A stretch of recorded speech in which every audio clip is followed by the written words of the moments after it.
নমস্কার, কেমন আছেন সবাই? সুপ্রিয়ার ঘরকন্না একটা ভিডিওতে সবাইকে স্বাগত।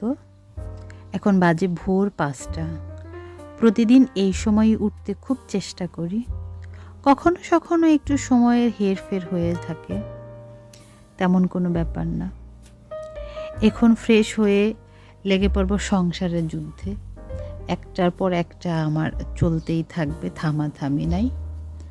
আগে আমি সকালটা শুরু করি এক গ্লাস উষ্ণ গরম জল দিয়ে, তারপরেই আমার সারাদিনটা শুরু হয়। এখনও কিন্তু চোখের থেকে ভালোভাবে ঘুম কাটেনি, কারণ আমি ঘুমাতে খুব পছন্দ করি। মিনিট এভাবেই কাটাই, নিজেকে একটু সময় দিই আর ভাবি কিভাবে কি করব। আর একটা জিনিস, উপরওয়ালাকে আমি এই সময় ধন্যবাদ দিই, আমাকে নতুন আরও একটা সকাল দেখার জন্য সুযোগ করে দিয়েছে।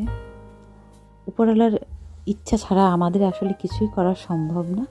যাই হোক, নিজেকে একটু সময় দিয়ে চলে এসেছে রান্নাঘরে সকালবেলা ঢোকা মানেই হচ্ছে একটা যুদ্ধ। আমার কাছে মনে হয় একটার পর একটা চলতেই থাকে, কোন দিক দিয়ে যে সময় চলে যায় বুঝিই না।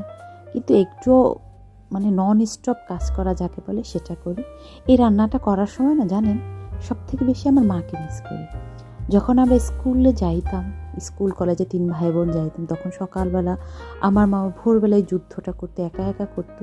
আমরা হয়তো তখনও বিছনায় ছিলাম, লেপের নিচে, কিন্তু মা ভোরবেলা উঠে সব আমাদের জন্য রান্নাবান্না করে রেখে যেত, খাইয়ে যেত, আবার নিজে রেডি হয়ে অফিসে যাবে, এই একটা ব্যস্ততা ছিল। তাই এই সময়টা মাকে আমি খুব মিস করি। তখন তো আমরা 3 ভাই বোন পড়াশোনা করতাম, অতটা বেশি বুঝতাম না।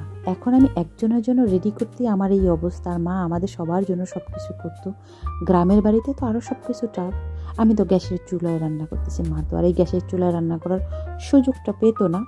আজকে হচ্ছে খুব সাধারণভাবেই রান্না করব, লাউ তরকারি, মাছের মাথা দিয়ে রান্না করব। আর গতকালকে না কিছু লাল শাক উঠিয়ে রাখছিলাম, সেটা রান্না করছি। আর রান্না করছি মাছের ভাজা। রান্না হয়ে গেছে, তাকে টিফিন প্যাক করে এবং সকালে খাইয়ে তাকে পাঠাইয়া দিছি। সকালবেলা সে হালকা পাতলা একটা রুটি, কখনো ডিম পোস্ট, কখনো সবজি, এসব দিয়ে খেয়ে যায়। অত বেশি খেতে চায় না, অনেক তাড়াতাড়ি বের হয়ে যায়, তো তার জন্য আমিও চেষ্টা করি একটু যাতে খায়। তারপরে আমি রান্নাঘরে রান্না হয়ে গেছে, ছাড়ে খেয়ে দিয়ে চলে গেছে। এখন আমি তাকে নিয়ে অন্তত টেনশন ফ্রি, এখন অত বেশি আমার চাপ আর আমার নেই। শাশুড়ি হচ্ছে রান্নাঘরের একটু পরিষ্কার করব। উনি কোনো কাজ এইটা করেন না, ভীমটা চাইও না উনি জেলটা কোনো শেষ কাজ হয়ে করুক। গেছিল, এটাকে তারপরও আগে আমাকে একটু ওনাকে ভরে ম্যানেজ নিলাম। করতে হয়। এখন ভীম বাচ্চাদের জেল মধ্যে হইলে যতটা সহজ নেওয়া হয়। যায়। একটা সময় তো মা শেষ হয়ে গেছে, জেঠিয়েরা যারা ভীম গ্রামে লিকুইড ছিল তারা ছাই ভীম দিয়ে লিকুইড সব কাজ করলে হয় সারতো। কি, হাত আমাদের জন্য এটা একটা সুবিধা, হাতটাও ভালো সারা থাকে। দিনে হাত এগুলো আপনারা জানেন, দুদিন পর পর তেল চিটচিটে হয়ে যায়। আর আমি এই কাচের জারগুলোকে আমার রেগুলার মশলা যেগুলো সেগুলো রাখি, দেখতে অনেক সুন্দর লাগে। আর কাচের জিনিস রাখতে কিন্তু এমনিতেও ভালো লাগে। তো এইগুলোকে একটু ধুয়ে মুছে রাখি। তো এই আমার রান্নাবাড়ির মশলার জারগুলো একটু তেল চিটচিটে হয়ে আমি গেছে। রান্নাঘর হাতে থেকে খুব বের হওয়ার লাগতেছিল। সময় এগুলো এই সকালের যত বাসন হয় আর এই সবগুলোকে সব ধুয়ে গত গত রাতেরও কিছু ধোয়া আবার আছে, সকালেরও কিছু। এই এই আদা টমেটোগুলো আর কাঁচা হলুদ যেটা ধুয়ে রাখছি এটা ফ্রিজে ঢুকাবো। আর এই টমেটোগুলো কাঁচা, এই টমেটোগুলোকে আমি সেদিন কিনেছিলাম। শেষ। বাস সব কিছু করে আমি একটা ফেস মাস্ক বানাইয়ে বানাবো। নিতেছি। একটুখানি আটা, একটু বেসন আর চালের গুঁড়ো নিচ্ছি, আর সাথে নেব তারপর না ব্যবহার একটুখানি মধু, এই আর দেবো একটু বেসন আর দই। একটু চালের এটা গুঁড়ো, মধু দিয়ে আমি মুখে মেখে রেখে 10 মিনিটের মতো, তারপর ঘর মুছে নেব। আর স্নান করার সময় এটা ধুয়ে ফেলবো, মুখটাকে রাফ করে। এটা খুব ভালো কাজ করে। আর আমি দেখছি, আমি যদি কোনো কিছু ইউজ করি আমার না খুব সহজে এটা কাজ করে, কিন্তু সেটা আমার কন্টিনিউ করতে বেশি দিন ভালো লাগে না।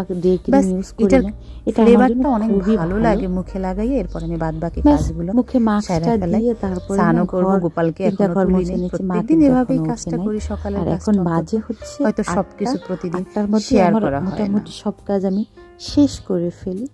স্নান করে এসে এখন পূজার সব বাসন ধুয়ে গোপালকে ধুয়ে আসছি। আগে তো গোপালের ব্যবস্থা করতে হয়, চারদিকে যত চলে ফুল গেছে আছে তার এগুলো ব্যবস্থা করে দিছি।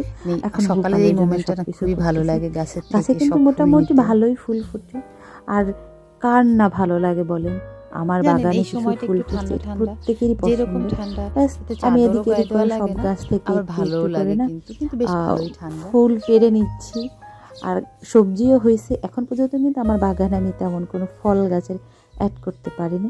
বাড়িতে এখনও বৃষ্টির জল জমে যায়, শুধু এ বাড়িতেই না, পুরো শহরেই হয়।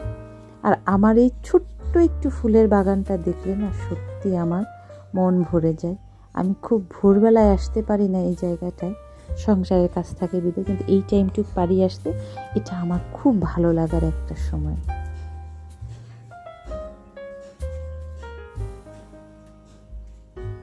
ছান করে চারদিকে একটু আমি ধূপ দিই, যাতে পুরো ঘরটা একটু কর্পূর আর ধূপের গন্ধটা থাকে। এটা আমার খুব ভালো একটা গন্ধ মনে হয়। আমি কিন্তু অত বেশি বডি স্প্রে পছন্দ করি না, কিন্তু এই ফ্লেভারটা আমার খুব ভালো লাগে। আমাদের এই ব্যস্ত মডার্ন জীবনে ধর্মকর্ম খুবই কম মানুষ এখন করে, সবাই অন্যরকম মনে করে। যাই হোক কিছু একটু করলাম, হয়তো যেভাবে ডাকা দরকার ঈশ্বরকে, সৃষ্টিকর্তাকে, হয়তো সেভাবে আমি ডাকতেও পারি না, তারপরও চেষ্টা করি, জানি না সঠিকভাবে হয় কি না। কাপড় চোপড়গুলো আগেই ধুয়ে রাখছিলাম, এখন একটু মেলে দিই। তারপর না বিছনাগুলো অগোছানো রয়েছে, সকালবেলা তো আমি উঠে যাই কোনো রকমে একটু গুছিয়ে রাখে সারে, তারপরে বাদবাকিটা আমি করে নিই আমার হাতের কাজগুলো শেষ করে। এই পাশের বেড কাভারটা চেঞ্জ করবো অনেক দিন ধরেই ভাবছি, কিন্তু সময় করা হয় না। ব্যাস আজকে একটু চেঞ্জ করে দিলাম। কখন আবার কোন গেস্ট চলে আসে, এলোমেলো যেদিন থাকে সেদিনই গেস্ট বেশি আসে, এটাই হচ্ছে নিয়ম। মোটামুটি এখন বাজে 9:18। সকালের যুদ্ধটা আর কি একটু কমাইছি। মা এখনো ঘুম থেকে উঠে, এখন ডাকবো, তারপর খেতে দেবো। ভিডিও এডিট করা হয় না, ভিডিও এডিট করবো এখন। এই সময়টা আমার সব থেকে বেশি তাড়া থাকে, আর কিছু ফোন কলাস আছে সেগুলোকে এখন সারবো। দেখি সকালের খাওয়ার কিন্তু এখনো আয়োজন করিনি, সেটাও করতে হবে। মা উঠুক, কী খায়, হয়তো আজকে দুধ হরলিক্স দিব। আর অনেকগুলো মানে সালাদের সবজি পড়ে আছে, আজকে আবার একটু আমি আমার জন্য একটু সালাদ করবো, কারণ মা সালাদ একদমই পছন্দ করে না। ঘুম থেকে মাকে ডেকে তুললাম, উনি আজকে খাবে হরলিক্স।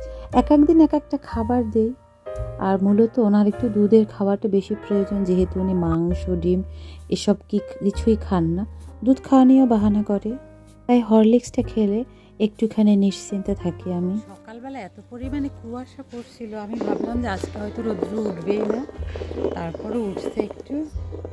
আর মা শুরু করে দিচ্ছে বড়ই রৌদ্র দাও, বড়ই। সেদিন যে বড়ইগুলো পারলাম, সব তো আর একবারে খেয়ে পারবো না। আমি কিন্তু বড়ই খেতে খুবই পছন্দ করি, বড়ই না টক আমার একটু বেশিই পছন্দ, বাট এখন না কেন যেন খেতে ইচ্ছা করে না। আমার মনে হয় এটা সঙ্গর কারণে। বাড়িতে তো সবাই ছিল, বৌদি ওরা সবাই মিলে খাওয়ার মজাই আলাদা, আর এখানে তো কেউ নেই, একা একা খেতে না ভালো লাগে না। যখন একটু যমুনা আসে মাঝে সাঝে খাওয়া হয়, আর এখন তো যমুনা এসেও থাকতে পারে না, গাছে এখনও কিছু বড়ই আছে, সময় করে পারবো এক সময়। গাছের আর একটা লাউ না কাটলেই হয় না, আজকে আর কাটবো না, কালকে কাটবো। আজকে তো গোটা একটা লাউ রান্না করছি, কালকে ওইটা না কাটলে হয়ে যাবে। আর যদি ছাড়ে আসুক, কাউরে একজনটা দিয়ে আসবে, নতুবা সমানে 3টা লাউ বড় হয়েছে।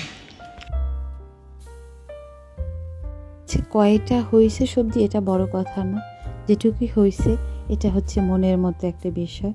আরও কয়েকটা লাউ হয়েছে, আস্তে আস্তে পেরে খাবো। জানেন এত টেস্টি। সকালের তো খাওয়া দাওয়া হয়ে গেছে, আমার তো দুপুরে রান্না বান্না নাই, অন্য কাজ করব। একজন আসছে, তার সাথে মা কথা বলতেছে। একটুখানি নারকেল ছিল, আর এই নারকেলটা কোন নারকেল জানেন?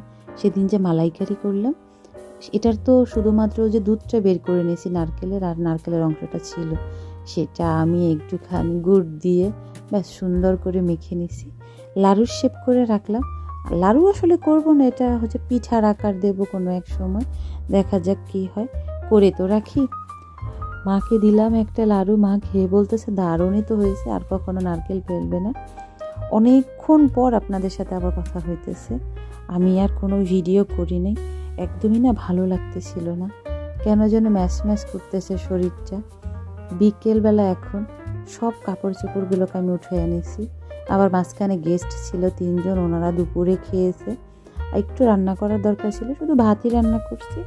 আজকে আর তেমন কোনো হ্যাপা নাই, যেহেতু সকালবেলায় আমি রান্নাটা করে রাখছিলাম। ঝামেলা মুক্তভাবেই না দিনটা শেষ করলাম। পাশে বসে মা আর আমি একটু দিদি নাম্বার অন দেখতেছি। এটা ছাড়া আর তেমন কোনো বিনোদনের টাইম আমাদের থাকে না। মাও খুব পছন্দ করে, আমিও পছন্দ করি, খুব মজাই লাগে এই সময়টা। যাই হোক, চলুন তাহলে ভিডিওটা আজকের মতো এখানেই শেষ করছি। যদি ভালো লেগে থাকে অবশ্যই একটা লাইক করে দেবেন, আর ভিডিও সম্পর্কে কিছু জানার থাকলে অবশ্যই কমেন্ট করে জানাবেন। সবাই সুস্থ থাকবেন, ভালো থাকবেন, সাবধানে থাকবেন। দেখা হবে পরবর্তী আরও একটা ভিডিওতে। ততক্ষণের জন্য সবাই ভালো থাকবেন।